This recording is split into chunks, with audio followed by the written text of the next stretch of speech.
single? Yes, it was. But you know what? He does blues so well. I mean, listen to him sing that song. He does. He does. No, he does it well. Dave's forte is blues. He can sing blues. If he went out on a blues thing, he'd knock him dead because he knows 1-4-5 so well. But, you know, after the DLR band, I saw what he could do. I mean, you know, Black Sand's a piece of genius on his part. Sure. I like his... You know, Dave takes you on you get on the party bus with him. Yeah. He takes you with him. Me or them, and don't leave you behind. Well, I got to tell you, Black Sand is another great example of another great slower song you wrote that you did with him. With Dave was my mag opus with Dave because we heartached over that thing because we wanted it to be good, and you know the solo was I did it right off the cuff. It was one of the better solos that I ever got recorded. Plus, it was done on a Studer Revox rather than one of them fucking Sony digital things that you know everybody bought and got rid of. There were $400,000 back, you know, because this was when digital took over the business, and then all of a sudden ICM and Premiere started just disappeared. Wow. If you didn't have ICM or Premiere Talent, you didn't have a talent company. Sure. You know what I'm saying? They don't exist anymore. There's no map. So, and really with Dave, the sad thing was that him and Pete Angelus were in business. You know, Angelus, it was the Picasso brothers, right? Yeah, right.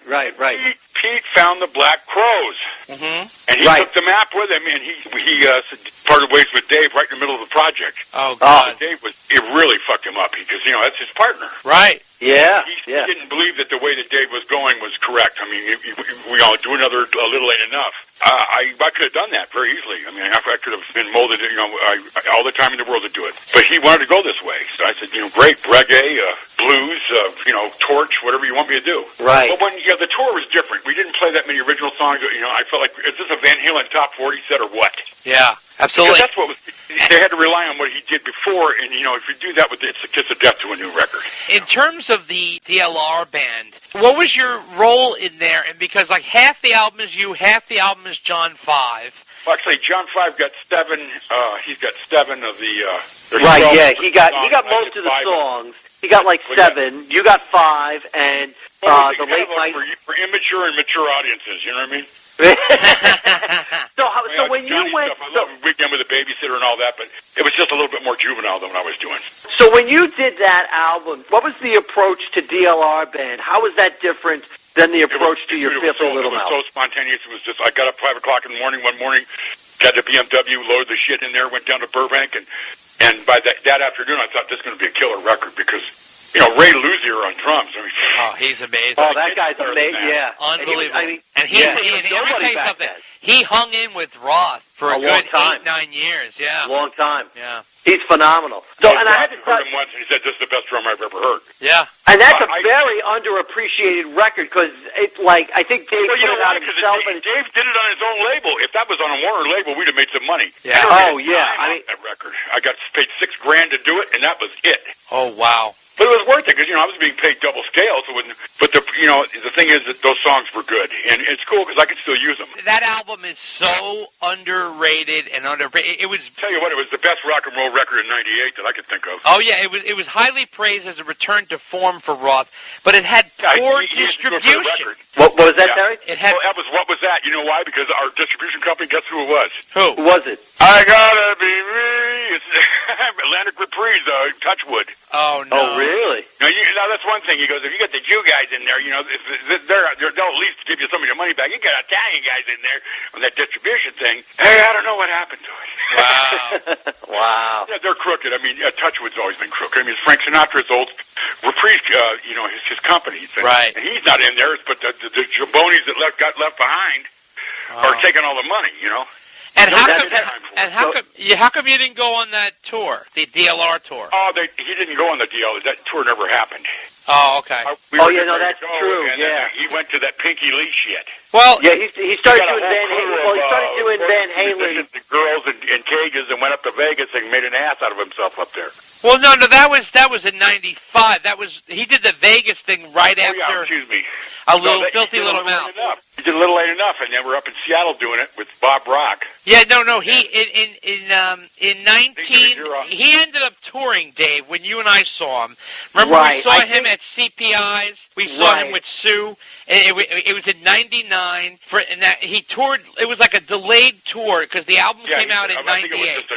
They did one leg. Right, they did one leg. Yeah. They came out. We saw him at CPI's, Dave, and then we also drove to see him open up for Bad Company in Pennsylvania. Remember that? I think Terry, what happened by that time was his set was almost exclusively Van Halen. Oh, totally. And there was only one song from DLR Band because by that time the album was a year old. Yeah, exactly.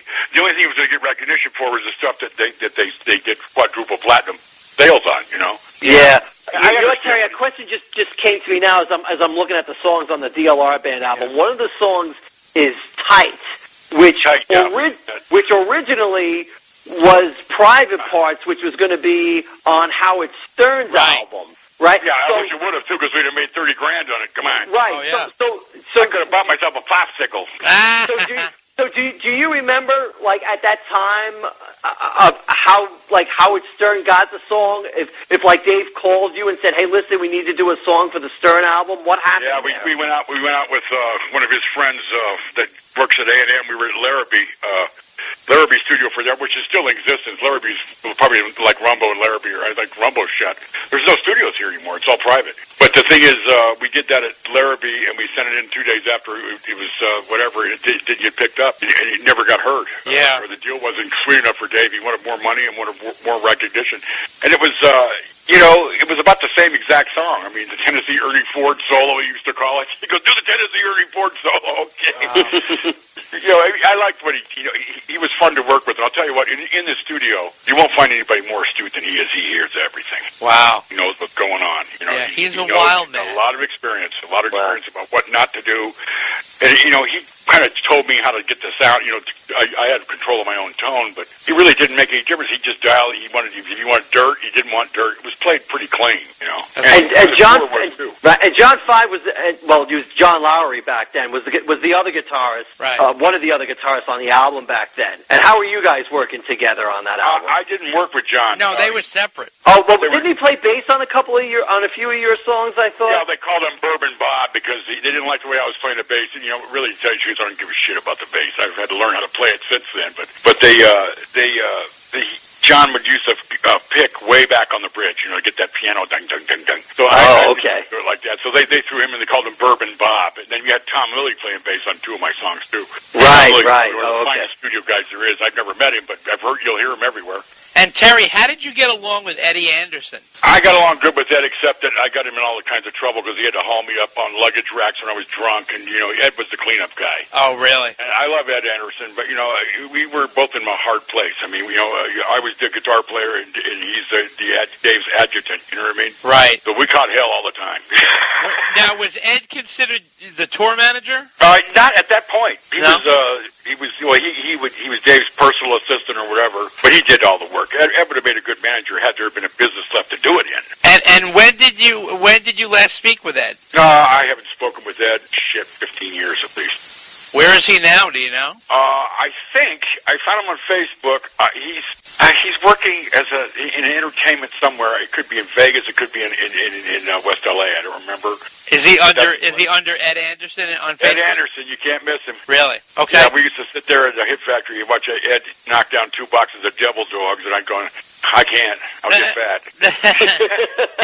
Something else. Ed had a place up on Montauk. He's a New Yorker. Are you familiar with Mark Stone, the old bassist of Van Halen? I know Mark real well. Yeah, he lives about 5 miles from here. Yeah, all the locals are still here. Yeah. We were lucky enough to come up in a place that you didn't need to leave.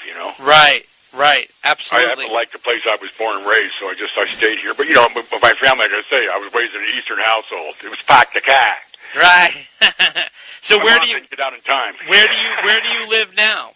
I live in Altadena still. It's really basically about a mile from where Dave used to live. I live about 4 miles away from Dave. Okay. Up the hill. What did you think of Greg's book?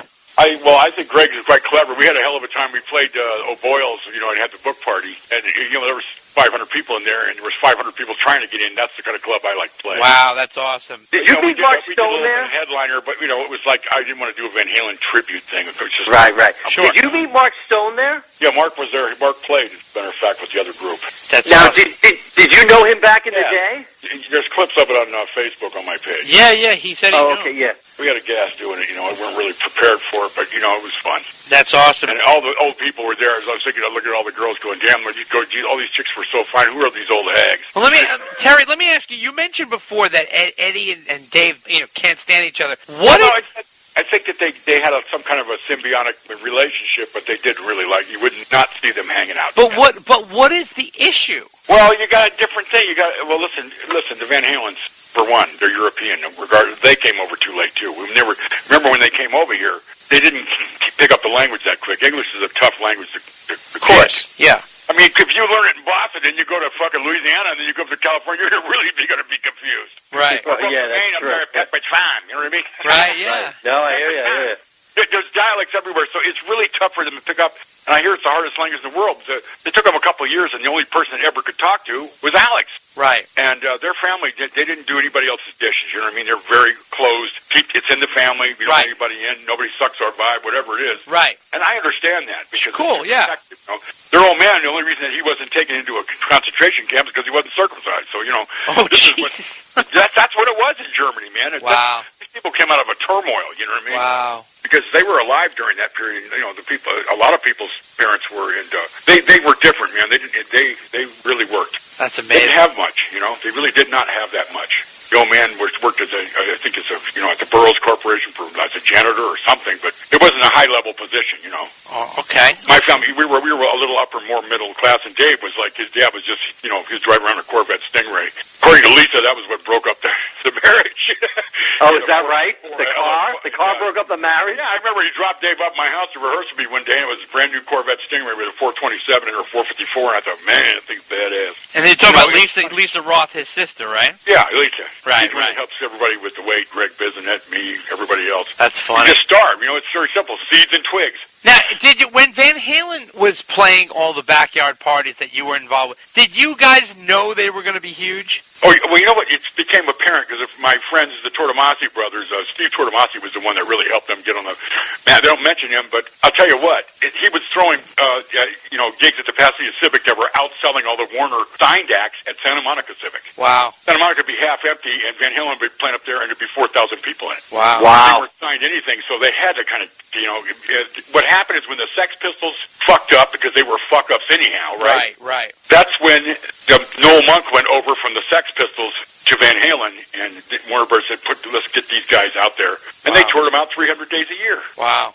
Living out of McDonald's and shit like that on buses, let me tell you something, that doesn't kill you nothing well. Absolutely. It's a horrible life. I mean, and if you got a touring musician's you got to be a real dog, road dog. Oh, totally. I remember my mom calling me, what's it like there? I said, it looks like exactly like the Holiday Inn in Bucharest, Terry, did you ever open up for Van Halen? Yes, I did. Now, there's a story out there that you were the opening act, and you opened for them playing with a broken hand. Is that true? Very true. What happened there? Well, I had my hand inside of a gate of a truck to pull out a 412 cabinet, and somebody got up behind me and pulled it and got nutcrackered my fucking index finger, the nail right off of it, my left hand. And that's not a fun finger to lose the nail on.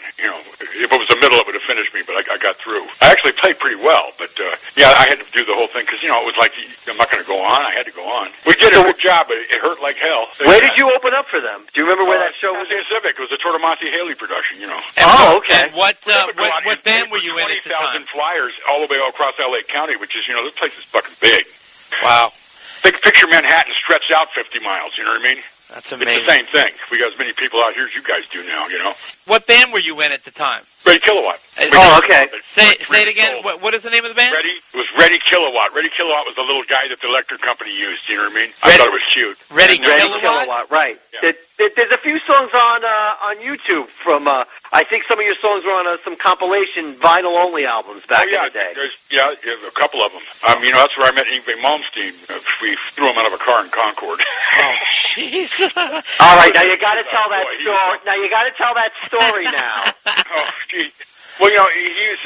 I talked to him when we were going up to do this grudge match at the Keystone. I don't believe in competing with guitar players as hot, Wilder Napalm. I mean, I can get pretty screwy. Right. And if the funny thing is, if I was sitting there playing with Alan Holdsworth or Ebert or anything, I start playing in the same kind of vein. I can get there. If I can assimilate it, but it's like, if it stretches you too far, like Ed would stretch me to the point where I liked what I was doing because you're trying really hard to try to be good in whatever, And I come from a long line of guitar players. My cousin's an excellent fucking electric guitar player, and he's a couple of years older than me, and he was with Jules Shear back in the day when they signed records, and it just was dull. It was like a Jackson Browne thing. It didn't fly. Back in '79, Van Halens were flying. You know what I mean?